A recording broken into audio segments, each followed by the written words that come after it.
জেলখানায় থেকে দেখছেন বের হয়ে গেছে শামীম ওসমান, নারায়ণগঞ্জে খুব হুমকি দামকি দিত, বোরকা পরে পলাইছে। এখন তার রিপ্লেস আরেক সন্ত্রাসী হয়েছে, সেটা আবার বিএনপি করে। বাংলাদেশের সব জায়গায় এরকম সন্ত্রাসীর একটা ফ্যাক্টরিতে তারা পরিণত করেছে। কারণ ভোট ছিনতাই করতে হবে, লুটপাট করতে হবে।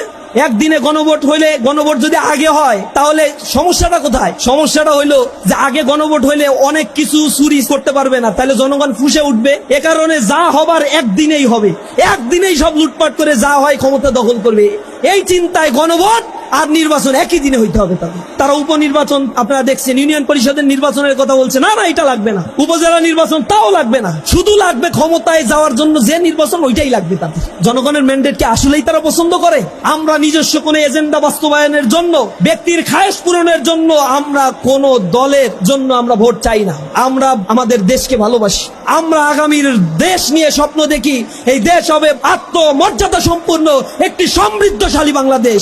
ইনশাআল্লাহ